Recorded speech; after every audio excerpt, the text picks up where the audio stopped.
vous vous réveillez tous les matins au son d'une alarme que vous n'avez jamais choisie. Vous vous habillez avec des vêtements que vous portez parce que c'est approprié. Vous prenez votre petit déjeuner à la hâte tout en vérifiant les messages d'un travail que vous n'aimez peut-être pas, mais qui paie les factures. Vous sortez de chez vous avec la même précipitation qu'hier. Vous prenez le même transport, vous arrivez au même bureau, vous saluez les mêmes personnes avec le même sourire automatique. Et à la fin de la journée, quand vous avez enfin un moment de silence, vous ressentez un vide que vous ne savez pas comment nommer. Comme si vous aviez été très occupé à vivre la vie de quelqu'un d'autre. Friedrich Nietzsche a observé avec une clarté troublante comment les êtres humains modernes avaient de développer une capacité extraordinaire, se fuir constamment eux-mêmes. Mais cette fuite, cette profonde déconnexion avec notre essence authentique, n'a pas commencé à l'âge adulte. Cela a commencé bien plus tôt, dans un lieu que nous tenons pour sacré, l'école.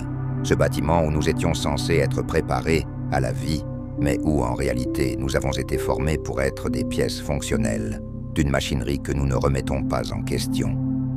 La course effrénée n'est pas un phénomène accidentel, c'est le résultat d'un processus de conditionnement systématique qui commence dès le début de notre raison.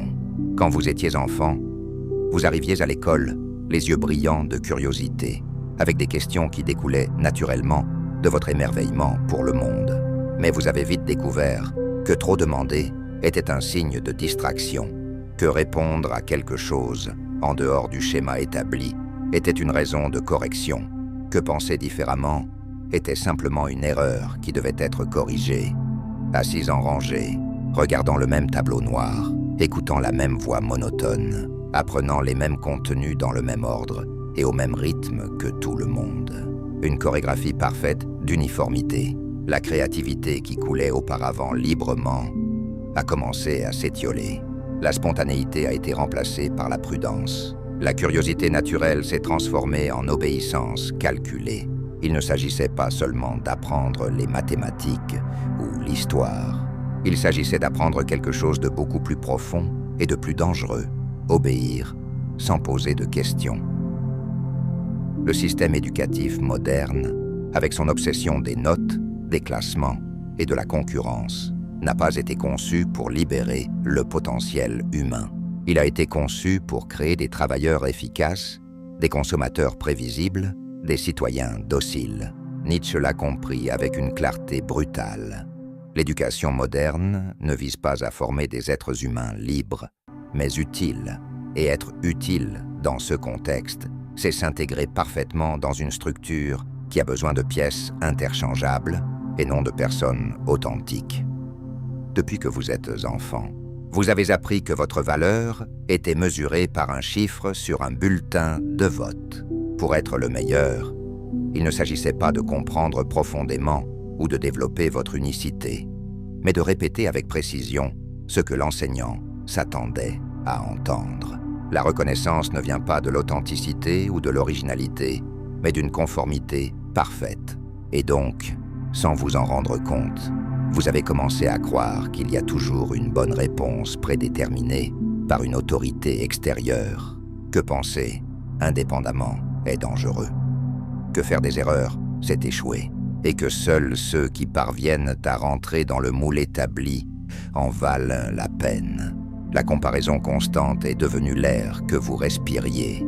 Les médailles, les tableaux d'honneur, l'halein du moi, tout cela est conçu pour nourrir un ego avide de validation extérieure, alors que votre essence authentique est systématiquement réduite au silence. L'enfant, qui était autrefois un artiste, un scientifique, un philosophe de la nature, est devenu un projet d'employé idéal.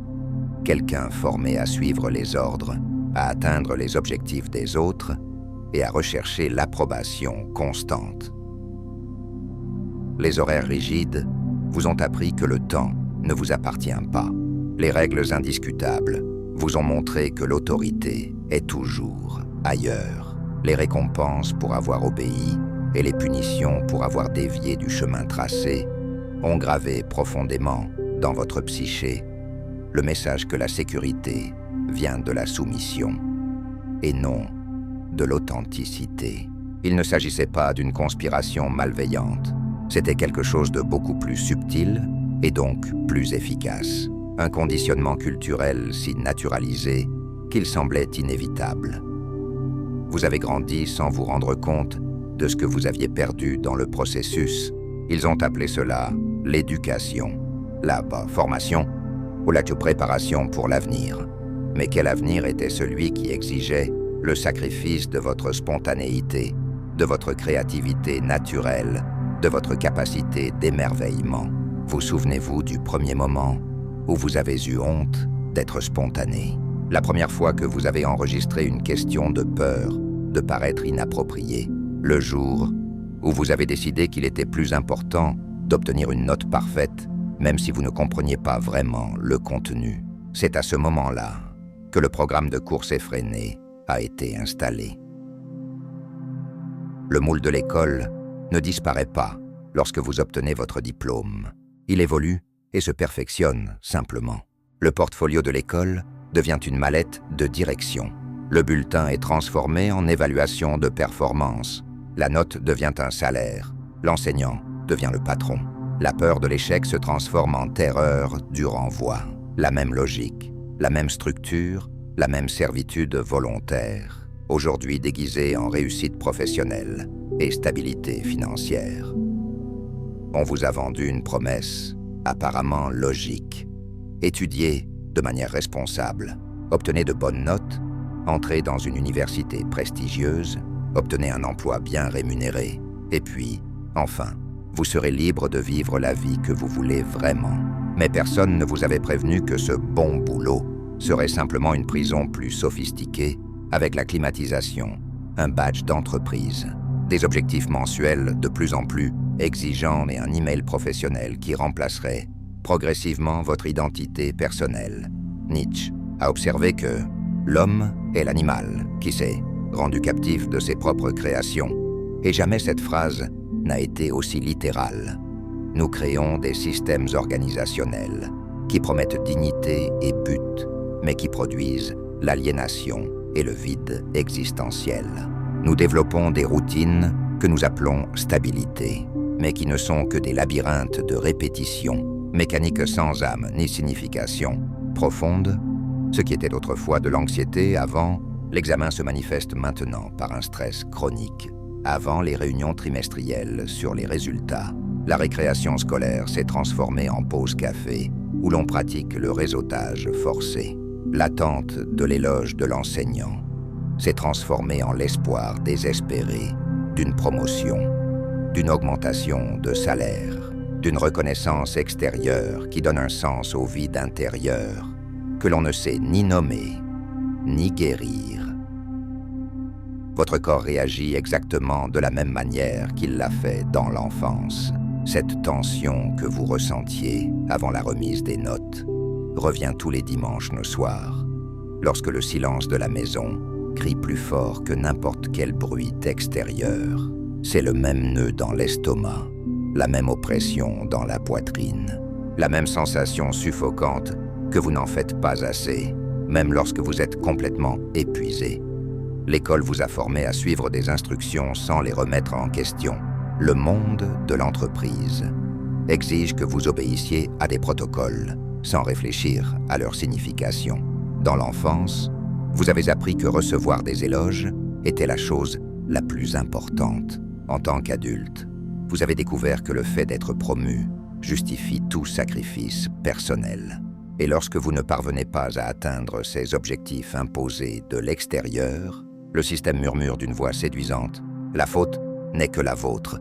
Mais voici le piège le plus cruel. Comment peut-il être de votre faute si vous avez méticuleusement suivi toutes les règles qu'on vous a enseignées? La vérité brutale est que vous avez été conditionné à vous adapter parfaitement à un moule prédéterminé. Et maintenant vous vivez dans la terreur constante de sortir de ce modèle, parce que le système économique et social ne veut pas d'êtres humains, conscients et autonomes. Il a besoin d'engrenages productifs, efficaces et prévisibles.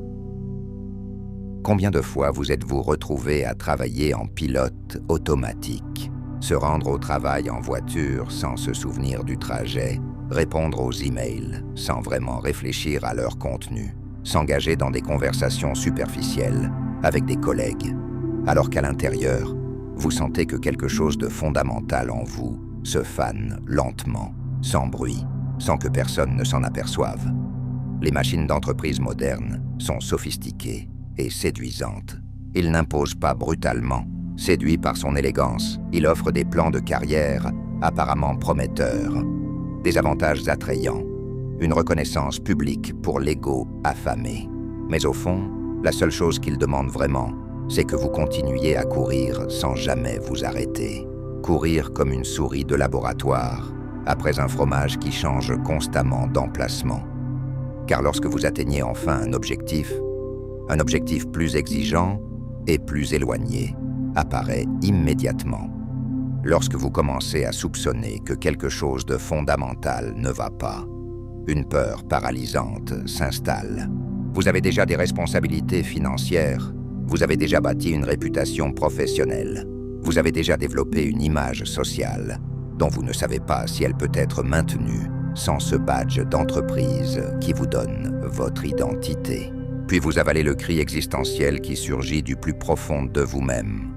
Vous serrez les dents, vous assistez à une autre réunion où vous feignez l'enthousiasme pour des projets qui ne vous inspirent pas.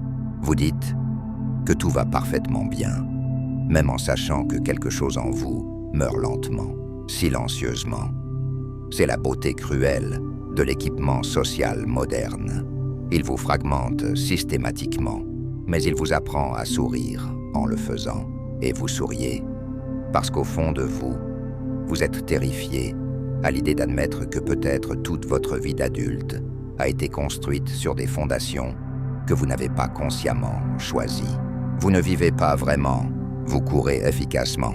Et le plus tragique, c'est que la plupart des gens autour de vous appellent cela succès et vous félicitent d'avoir clairement atteint la stabilité. On vous a vendu le récit séduisant de la méritocratie. Il suffit d'essayer assez fort. Ceux qui travaillent plus dur vont plus loin. Ceux qui se consacrent complètement récoltent les fruits de leur sacrifice. Les gagnants sont ceux qui ont transpiré, se sont battus, ont persévéré contre vents et marées. Et vous y croyez complètement, comme nous tous, parce que c'était psychologiquement réconfortant de penser que le monde fonctionne équitablement, que le système récompense objectivement le mérite, que le succès est simplement le résultat naturel de l'effort investi. Mais ensuite, la vraie vie est arrivée, et quelque chose de fondamental ne collait pas dans l'équation. Vous avez étudié de manière responsable, travaillé jusqu'à l'épuisement, suivi méticuleusement toutes les règles du jeu, et pourtant, la promotion attendue est allée à quelqu'un d'autre. L'emploi de vos rêves ne s'est jamais concrétisé.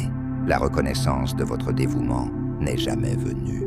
Pendant ce temps, vous regardiez d'autres individus, avec des chemins apparemment beaucoup plus faciles et des liens familiaux privilégiés, défiler avec des sourires triomphants dans des positions qui vous semblaient complètement inaccessibles. Qu'est-ce que j'ai fait de mal ? Vous êtes-vous demandé dans la solitude de votre chambre ? Où ai-je échoué ? C'est exactement ce que le système vous a chuchoté à l'oreille. Vous n'avez pas fait assez d'efforts. Vous ne saviez pas comment établir les bonnes connexions. Vous ne vous êtes pas consacré avec l'intensité nécessaire. Vous ne l'avez tout simplement pas mérité. Et c'est là que réside la cruauté la plus raffinée du mensonge méritocratique. Non seulement il cache et perpétue l'inégalité structurelle, mais il vous rend également complice de votre propre oppression en vous faisant sentir personnellement responsable des résultats qui sont déterminés par des facteurs complètement hors de votre contrôle. Nietzsche l'a identifié comme la moralité des esclaves, cette mentalité qui apprend aux opprimés à se conformer à leur situation défavorisée, en croyant sincèrement qu'elle est juste et méritée.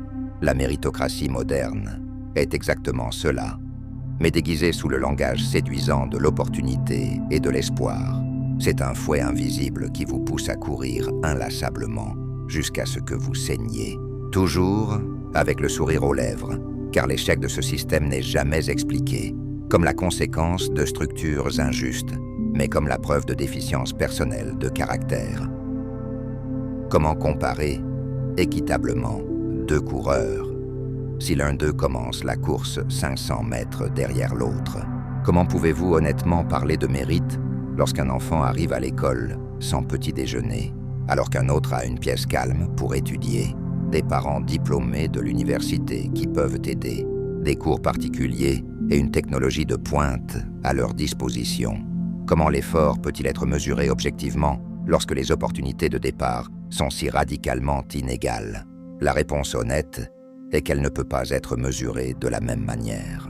L'inégalité ne peut être déguisée qu'avec des récits qui la justifient. L'école enseigne cette logique dès le plus jeune âge. L'élève issu de milieux modestes qui obtient de mauvaises notes est classé comme paresseux ou non engagé. L'étudiant issu d'une famille aisée qui se démarque est célébré comme talentueux et méritant. La concurrence est systématiquement truquée dès le départ, mais le récit officiel insiste sur le fait que les règles du jeu sont équitables pour tous. Lorsqu'occasionnellement quelqu'un d'un milieu très modeste parvient à déjouer les pronostics et à réussir, il devient immédiatement un symbole médiatique, un trophée du système, la preuve vivante que la méritocratie fonctionne et que oui, cela peut être fait si vous vous y mettez vraiment. Mais cette exception statistique ne prouve pas que la règle est équitable. Au contraire, il le cache plus efficacement. La véritable fonction de ces histoires inspirantes n'est pas de motiver le progrès social, c'est faire taire les critiques du système. Face à l'exemple du vainqueur exceptionnel, tous les autres, perdants, sont repoussés dans un silence coupable, portant le poids écrasant de leur échec, comme s'il s'agissait d'un échec moral personnel, au lieu de le reconnaître comme l'aboutissement prévisible d'un jeu structurellement truqué. C'est pervers et brillant. Le système se perpétue, non pas par la répression violente, mais par l'auto-culpabilisation de ses victimes. Et le plus tragique de tout, c'est que lorsque vous intériorisez profondément ce mensonge, lorsque vous y croyez sincèrement, vous commencez à exiger des gens autour de vous le même niveau d'effort surhumain que vous avez investi, et vous devenez progressivement l'ennemi de ceux qui, comme vous, ont été blessés par le même système injuste. Les opprimés deviennent des défenseurs inconscients de leur propre oppression. Vous criez « méritocratie » avec un orgueil blessé, sans vous rendre compte que vous défendez précisément le mécanisme qui vous écrase. Le résultat est une société profondément malade, où personne ne se sent assez bien, où tout le monde rivalise impitoyablement avec tout le monde, où personne ne coopère vraiment, où l'épuisement est romancé comme une vertu et où la souffrance constante est perçue comme le prix naturel et inévitable du succès. Vous commencez à normaliser comme inévitable le fait de ressentir de l'anxiété chronique, de ne pas dormir correctement, d'avaler des larmes dans la salle de bain du bureau, d'éprouver de la panique le dimanche soir en pensant à la semaine de travail à venir. Après tout, vous vous convainquez, je fais ce qu'il faut pour le mériter. Mais que se passerait-il si je vous disais que toute cette logique est un piège psychologique sophistiqué, que le mérite dans ce monde n'est pas la véritable cause du succès, mais sa justification ultérieure, que les structures sociales n'ont pas été conçues pour identifier et récompenser objectivement les meilleurs, mais pour préserver et perpétuer les avantages de ceux qui sont déjà au sommet. Oui, bien sûr, vous êtes capable de choses extraordinaires. Oui, l'effort authentique compte et peut faire une différence significative dans votre vie. Mais ne vous y trompez plus, le champ de bataille n'a jamais été égal, et vous n'avez plus besoin de porter cette culpabilité écrasante qui ne vous appartient pas. Ce n'est pas votre échec personnel, c'est le résultat prévisible de leur projet social. Mais quelque chose est en train de changer à ce moment précis. Il ne s'agit pas d'une révolution extérieure dramatique. C'est un murmure interne qui grandit, la perception progressive, presque imperceptible au début, que peut-être le problème fondamental n'a jamais été vous, que peut-être ce malaise existentiel que vous ressentez constamment n'est pas la preuve de votre insuffisance, mais le symptôme naturel d'une âme qui lutte encore désespérément pour ne pas être complètement anesthésiée par un monde qui récompense l'efficacité plutôt que l'authenticité, la productivité plutôt que le but, la conformité plutôt que la créativité. Oui, vous avez été méticuleusement formé dès l'enfance. Vous avez été conditionné psychologiquement. Vous avez été socialement poli pour obéir aux autorités extérieures, consommer des produits dont vous n'avez pas besoin, produire des résultats pour des objectifs que vous n'avez pas choisis. On vous a appris à vous comparer de manière obsessionnelle aux autres, à courir sans direction claire, à vous affronter dans des jeux dont vous n'avez pas écrit les règles, à mesurer votre dignité fondamentale avec des instruments que d'autres ont conçus pour leur propre bénéfice. Mais maintenant, à ce moment précis, vous pouvez prendre la décision la plus révolutionnaire possible. Arrêtez de courir. Arrêtez-vous. Nietzsche a écrit une phrase qui semble d'une simplicité trompeuse, mais qui exige un courage que le système ne veut certainement pas que vous découvriez. Devenez qui vous êtes vraiment. Parce que devenir ce que l'on est, authentiquement, c'est forcément rompre avec ce que tout le monde attend de soi.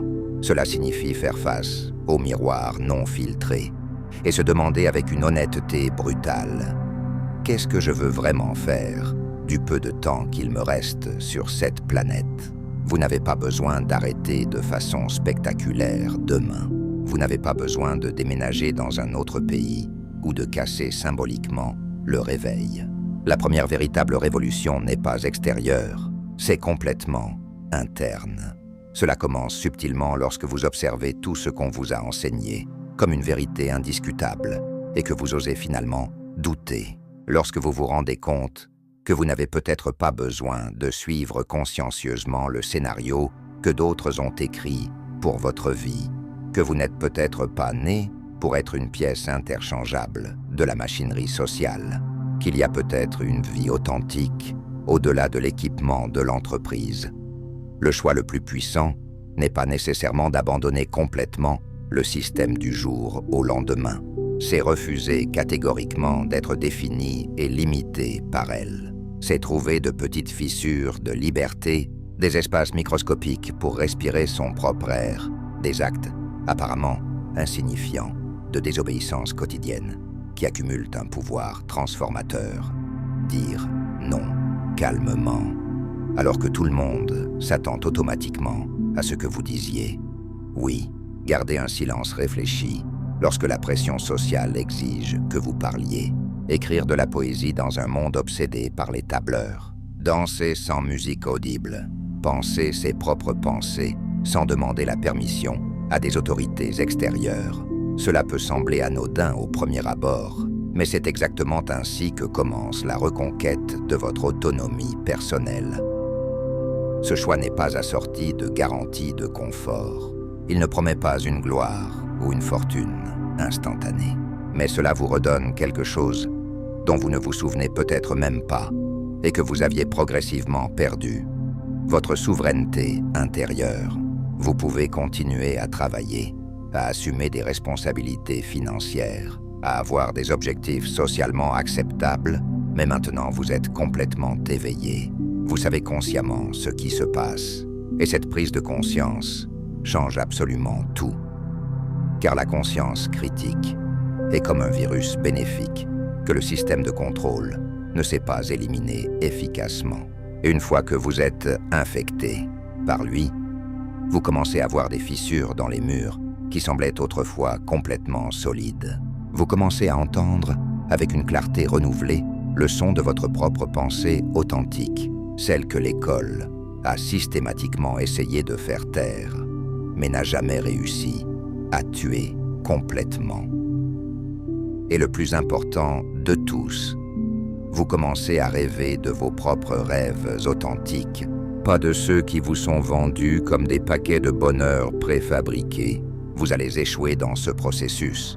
Vous allez douter de vous-même constamment. Vous allez vouloir revenir 1000 fois au confort familier de l'obéissance automatisée. C'est parfaitement bien. C'est une partie naturelle du processus. La vraie liberté fait mal au début, mais elle ne fait pas une fraction des dommages causés par le fait de vivre toute une vie comme une ombre floue de ce que vous pourriez vraiment devenir. La décision fondamentale est devant vous, en ce moment, comme elle l'a toujours été. Rester consciemment endormi ou se réveiller à sa propre vie, se limiter à survivre confortablement ou à oser vivre authentiquement, se résigner à être une pièce fonctionnelle ou s'engager à être pleinement humain. Si vous en êtes arrivé à ce point de réflexion, quelque chose me dit que peut-être, juste peut-être, vous avez déjà pris cette décision transformatrice en interne. La vérité la plus douloureuse et la plus libératrice est que personne ne nous apprend vraiment comment vivre. Ils ne font que nous former efficacement à fonctionner dans le cadre de systèmes préétablis. Nous passons des décennies entières de notre existence à essayer désespérément de répondre à des attentes qui n'étaient même pas les nôtres au début. Et à la fin, quand nous regardons en arrière, avec la perspective que les années donnent, nous nous rendons compte que nous vivons peut-être beaucoup plus longtemps pour les autres que pour nous-mêmes. Mais il y a un point de basculement où le bruit extérieur est enfin suffisamment atténué pour que vous puissiez entendre quelque chose de différent.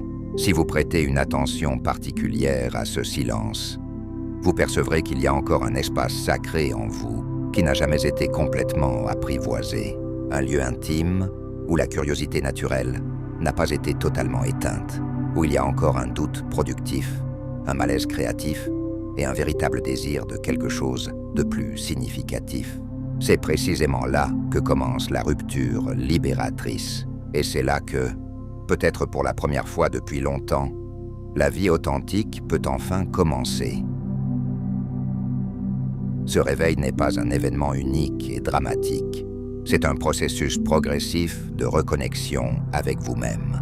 Chaque petite décision consciente que vous prenez à contre-courant automatique est un acte de révolution personnelle. Chaque moment où vous choisissez l'authenticité plutôt que l'approbation extérieure est une victoire contre le conditionnement. Chaque fois que vous honorez votre voix intérieure au-dessus des attentes de la société, vous reprenez une partie de votre souveraineté. Le chemin n'est pas prédéfini, car il s'agit de votre chemin unique. Il n'y a pas de manuel d'instruction, parce que votre vie authentique ne peut pas être reproduite par quelqu'un d'autre. Il y aura des moments de solitude, car peu de gens comprennent ce que signifie quitter le troupeau. Il y aura des périodes d'incertitude, car vivre consciemment nécessite de naviguer sans le GPS de la conformité sociale. Mais il y aura aussi des moments de joie si purs et authentiques qu'ils vous rappelleront pourquoi cela en vaut la peine.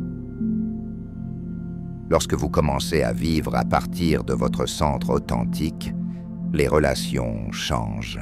Vous attirez des gens qui résonnent avec votre fréquence réelle, pas avec votre masque social. Le travail devient une expression créative et non un sacrifice obligatoire. Le temps devient un cadeau que vous gérez consciemment et non une condamnation que vous endurez passivement.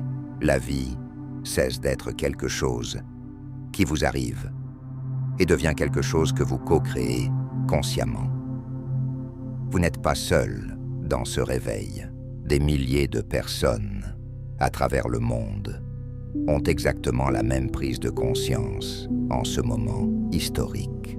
Ils s'interrogent sur les mêmes structures, ressentent la même inquiétude existentielle, prennent les mêmes décisions courageuses de sortir de la programmation collective.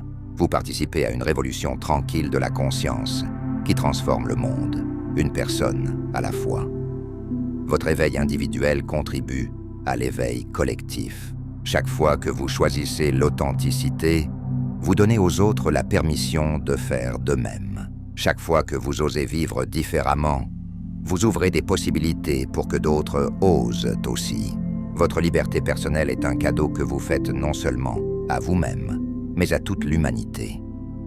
La course effrénée peut se dérouler à l'extérieur, mais vous n'êtes plus obligé d'y participer. Vous pouvez marcher à votre propre rythme, dans votre propre direction, vers des objectifs qui signifient vraiment quelque chose pour vous. Vous pouvez enfin arrêter de courir vers les objectifs que les autres se sont fixés et commencer à marcher vers la vie que votre cœur désire vraiment.